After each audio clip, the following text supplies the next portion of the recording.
Урматтуу жамаат, биз Рамазандын 18-ci günü Суласа 2-ci күнү 1443 жылы турабыз хижри боюнча. Пайгамбарыбыз хижрат кылгандан бери, хижри эсеп боюнча 1443 жылы Рамазандын 18-inde. Ал эми биздин милади эсеп боюнча Иса пайгамбардын туулган күнүнөн баштап эсептелген милади эсеп боюнча 2022-жыл 19-апрелде отурабыз.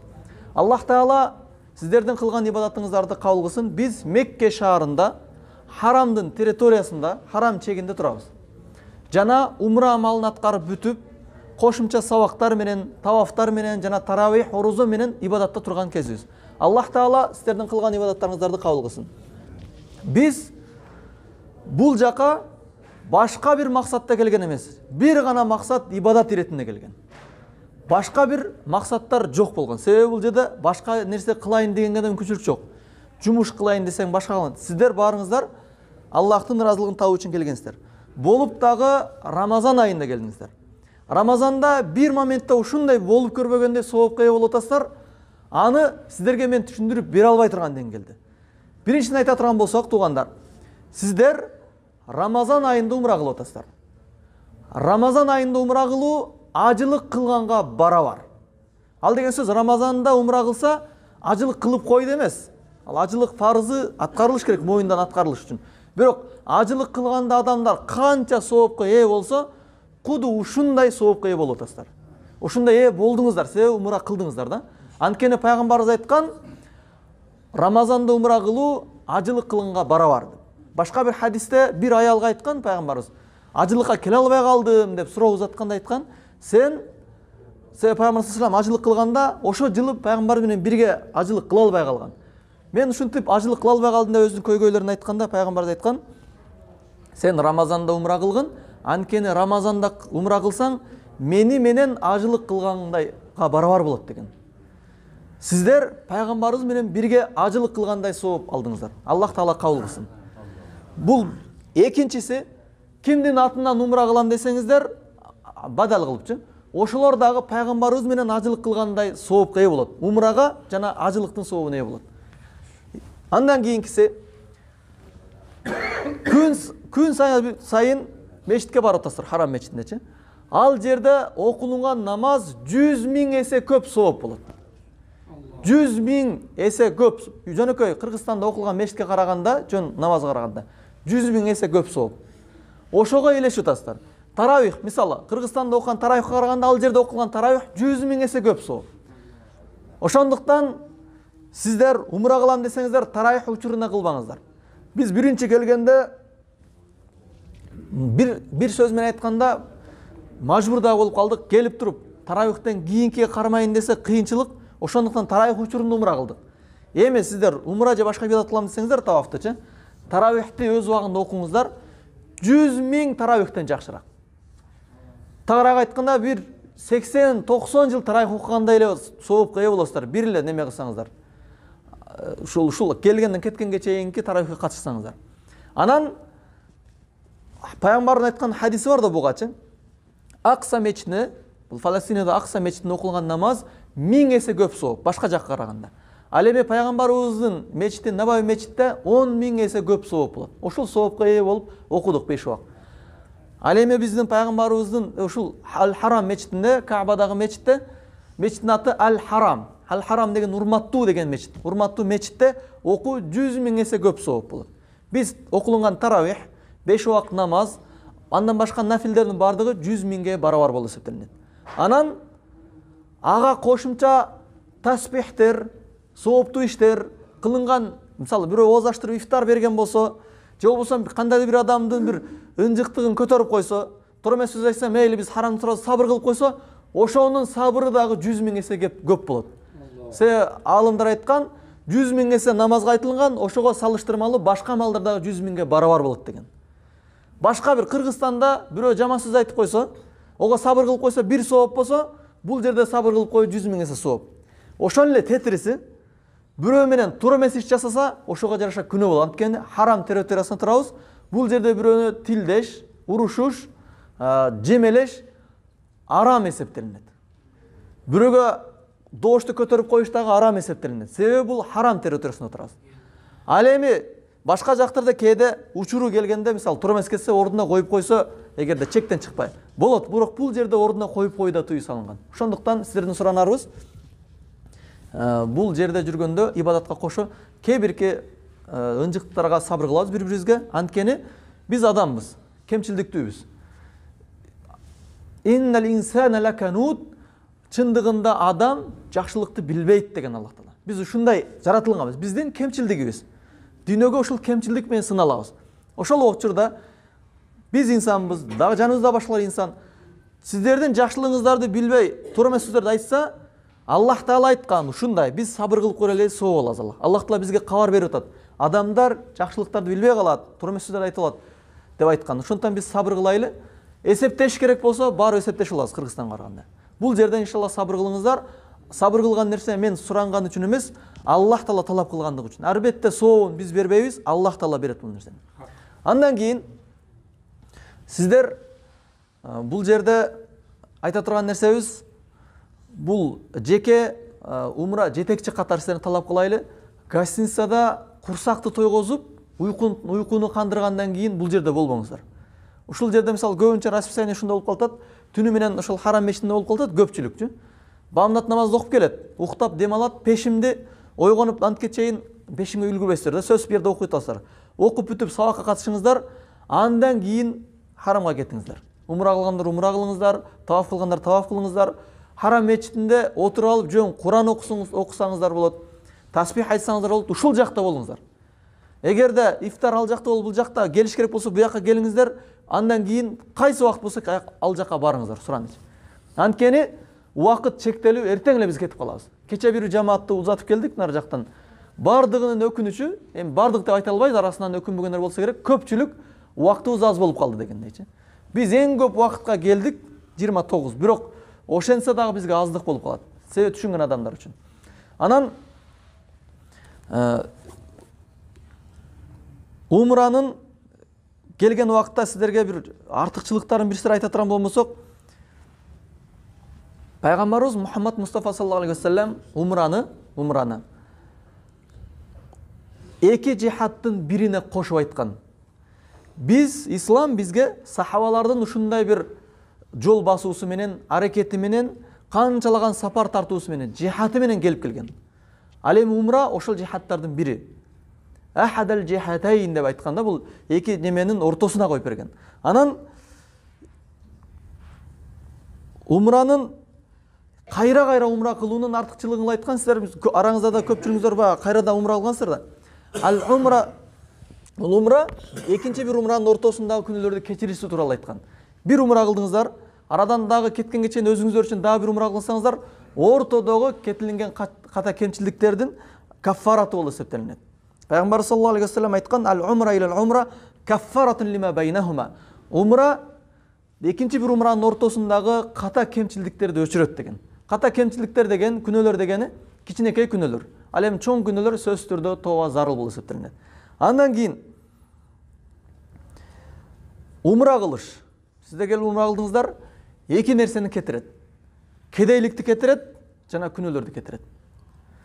Кимдин финансалык проблемасы болсо, же кимдин бир бандан башка бир көйгөйлөр болсо, же оору көйгөй болор, ошолордун бардыгы умра себептүү кетет. Жана ошондой эле кимдин дебейбиз, көпчүлүк баарыбыздын эле күнөөкөр пендебиз.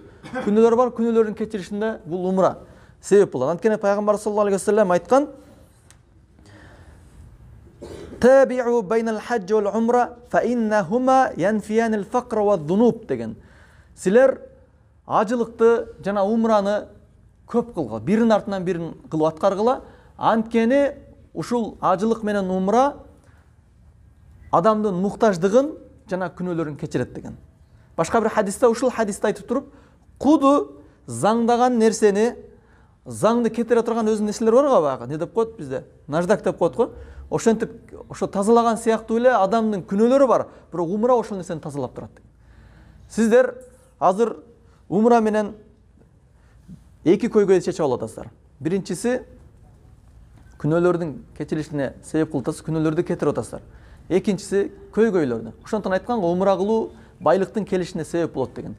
чындыгында көп акча сарптап келдиңиздер, ошол сарптаган акчаңыздар 10 эселеп, 100 эселеп кайтат аркасынан. Муну биз көрүп эле атабыз. Эч бир умрага келип мен кыйналып калдым деген адамды дагы деле уга элекпиз, укпайбыз дагы, анткени Пайгамбар саллаллаху алейхи вассалам убада берген. Бул кедейчиликти, муктаждыкты кетирет деген. Аллах Таала сиздердин умраңыздарды жана ушул кабыл кылсын. Бул хадистерди биз мурун айтпайт болчук. Азыр келе айтта, сиздер умраны кылып аткардыңыздар. Сиздер эки жеңишке жеттиңиздер. Биринчиси күнөөлөрүңүздөрдүн кетиришине себеп болду, экинчиси муктаждыктардын, кедейликтин кетишине себеп болду. Жана биз жана айткандай эле бул умраны кичүү ажылык деп аталган. Атап келебиз го биз Кыргызстанда ошентип. Пайгамбар саллаллаху алейхи вассаламдын доорунда дагы сахабалар буну хаджул асгар деп аталган, кичинекей ажылык деп аталган. Анткени ажылыкка эле окшош. Ажылыкта аткарылган иштердин бардыгы ушул жерде аткарылат. 7 жолу таваф кылынат, Сафа Марвада жүгүрүлөт, жана эхрамга кирилет, чач кырктырылат. Бул ажылыкта аткарылган амалдардын бардыгы. Бир гана нерсеси калат, ушул Арафат тоосуна чыгыш. Аллах насип кылган болсо, ошол эгер жол эгер биз ачылып калган болсо, азыркы күндө ошол Арафат жак Мина ремонт болуп атат. Быйыл ажылык ачылат деген өкүм чыккандыктан алар ал жакты ремонт болуп атат. Биз иншалла насип кылган болсо, айтты өткөрүп, ооз ачылгандан кийин жолдор ачылган болсо, ажылыкта кайсы жерге барсак ошол жерлерге барабыз. Сабакты жерлерин өтөбүз. Мына бул Арафат деген болот. Мына бул жерде мынанча убакта мынчакка чейин туруш керек деп бүт бул жерде кылынган артыкчылыктарды айтабыз. Андан бери келгенде Муздалифаны, андан кийинки Минаны, андан кийин шайтанга ташаткан жамарат бүттүгүн көрсөтөбүз насип кылган болсо. Эгерде жол ачылган болсо, себеби мындан кийин мурдагы сапарларда аткарып эле жүргөнбүз.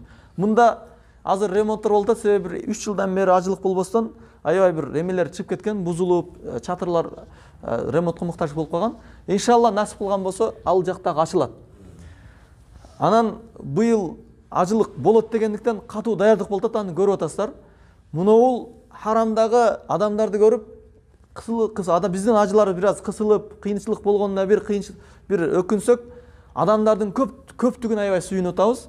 Бир ар ай сайын келген адам катары айтабыз, бир ай мурда дагы мынчалык эмес болчу да. Андан мурдагы айда андан дагы аз болчу, аябай аз болчу. Харамдын ичинде жүргөндө мындай өзүң адамдар мындай эле карап таап алат элең. Адашуу деген нерсе болбойт эле. Азыр ушунчалык адам көп, ажылыкта дагы мындай адам болгон эмес. Бул бир сүйүнүч. Мурда 2019-жылы Рамазанда умра келгенде да мынчалык адам көп болгон эмес. Рамазан умрасында дагы мурдагы жылдары мындай болгон эмес. Буга эмнени кабар берет билесиздерби? Буга быйыл ажылыкка болот деген белги болчу, даярдык болчу. Балким биз буга мүмкүнчүлүк салып келбесек дагы канча жылдан бери күтүп аткан мусулман бир туугандарыбыз ажылыкка келет. Ошондуктан бир жагынан адам көптүгүнө биз кыйынчылык деп сезсек, экинчи жагынан сүйүнө берели. Башка бир тууганыбызга быйыл фарз болгон ажылык иншалла ачылып атат. Ага бир ай мурда Визаратул хадж ажылык министрлиги жарыя кылган. Быйыл саякунул хадж би ададин кабир деп жарыя берген. Быйыл өтө чоң көлөмдө ажылык болот депчи. Насип кылган болсо, ажылык болот. Дуа кылыңыздар. Ушул бойдон кетсин. Кайра экинчи ирет бул кайталанбасын. Анткени бул коронавирус оорусун шылтоо менен канча жыл ажылык болбоду. Биринчи жылы болбоду, экинчи жылы Саудия мамлекетинин өзүнө гана болду, 1000 эле адамга ажылык. Быйыл насип кылган болмосо 2 миллион адамга ажылыкканга мүмкүнчүлүк берген. Аллах насип кылсын, бардыгы аткарылсын иншалла. Ошолордун аткарылышына сиздердин да салымыңыздар болуп калсын, дуа кылыңыздар. Анан сөздүн акыры, бул жерде дуа кабыл боло турган жерде отурасыздар. Дуа кылыңыздар. Анткени биздин муктаждыктар аябай көп. Жакын бир туугандарыбыз, чоң ата, чоң энелерибиз, биздин балдарыбыз, неберелерибиз көпчүлүгү Аллах Тааланын өкүмүн тааныбай жүргөндөр көп. Дуа кылайлы. Сиздер ушундай бир мүмкүнчүлүктө отурасыздар, дуалар кабыл боло бере турган. Эң биринчи мүмкүнчүлүк сиздер сапардасыздар. Аллах Таала мусафир адамдардын дуасын кабыл кылат. Өз элиңиздерден келип бул жакта отурасыздар. Бул жерде ар бир кадам сайын бир муктаждык турат. Аллахка дуа кылыңыздар. Экинчиси, сиздер Аллахтын ыйык жери, харам территориясына турасыңыздар. Ушул жерде дуа кылыңыздар. Үчүнчүсү, сиздер умра кылып атасыздар, ажылык кыласыздар. Харамга кирген убакта дуалар кабыл. Ошол убакта дуа кылыңыздар. Төртүнчүсү, эң дуа кабыл боло турган учур Каабаны жанында айланып аткан учурда. Сиздер ушул ибадат эң ыймандын көтөрүлүп аткан жер. Ыйман көтөрүлүп, Аллахка ушундай жакындап турган убакыт, ошону менен бирге ибадат аткарылып аткан убакытта Аллах Таала дуаларды кабыл кылат. Дуа кылыңыздар. Жана эң жакшы бир ибадат кылган нерсе бул жердеги жашоо сапарда болгондуктан Кыргызстандагыдай эмес. Сиздер кээ бирки кыйынчылыктарга сабыр кылып дуа кылып атасыздар. Ошолордун дуалары кабыл. Анткени Кыргызстанда болгондо мына чоң энелерибиз, эжелерибиз кыздарыңыздарга, неберелериңиздерге, келиндериңизге чай куй деп эле отурат элеңиздер. Азыр бул жерде ар ким өзүнүн тамагын өзү кылып, өзүн бу жерде аталарыбыз тойлоп, аштап, ар бир ай сайын самоорго барып эле жүрөт элеңиздер. Азыр бул жерде ушул жердин тамагы менен сэндвич жеп, бул немелердин тоогун жеп эле жүрөсүздөр да. Буга сабыр кылып атасыздар. Ушул убактагы дуалар кабыл. Жана мындай кыйынчылыктарыңыздар бекер кетпейт. Анткени Аллах Таала "Ва яттакиллаха фаясбир фа инналлаха ла юди ажрул муъминин" деген. Кимде ким таква болгон болсо, жана сабыр кылган болсо, Аллах Таалалардын соогун текке кетирбейт деген. Сиздердин соогуңуздарды Аллах Таала текке кетирбейт. Аллах Таала өзү вада кылган. Аллах Таала бардын үй-бүлөңүздөргө тынччылык жана береке берсин. Кылган ибадаттарыбызды Аллах Таала кабыл кылсын. Аллах Таала алдыбызга койгон кандай жакшы максаттар болгон болсо кабыл кылсын. Бул аба бир дуа бериңиз. Ибадатыбыз бардыгыбыз ушундай Аллахтын ыйык жерине келдик. Аллах Таала биздин кылган ибадаттарыбызды кабыл кылсын. Биздин үй-бүлөбүздүн бардык үй-бүлө ушул жакка келип насип кылсын. Бир дуа бериң ушул адамдарыбызга. Илах амин. Бардык мактоолор, рахмат алкыштар, хамды саналар Алла Таалага гана болсун. Пайгамбарыбыз саллаллаху алейхи ал заттын үй-бүлөсүгө, анын сахабаларга Аллах өзүңдүн дагы периштелерине салам салаваттар болсун. Эй жараткан эгем, биздерди мана шетке өзүңдү байтың алып келгенге эсепсиз шүгүр кылабыз. Я Раббым Аллах, биз сенден сурайбыз. Канчалаган мусулман бир туугандарыбыз, ата-энелерибиз, ака-укаларыбыз көпчүлүк динден хабар жок. Жашообузга толук дин берген. Динде сен бактылыкка койдуң, Я Раббым Аллах. Бактылык байлыкта эмес, илимде эмес, илимсиздикте эмес, кембагылыкта эмес. Жашоодо толук дин болсо ошондо гана бактылуу болот экенбиз. Жашоодо толук бактылуу болойлук. Я Раббым Аллах, өзүңдү өкмүңдү аткаруучулардан, пайгамбарыбыз Мухаммад Мустафа саллаллаху алейхи вассаламды сүннетиге амал кылуучулардан болойлук. Mana şekilde kelgenden keyin vaqtda teke ketiribizden жақсы амал кылышыкты өзүң биздерге насип кылын. Амин. Аллаху экбар.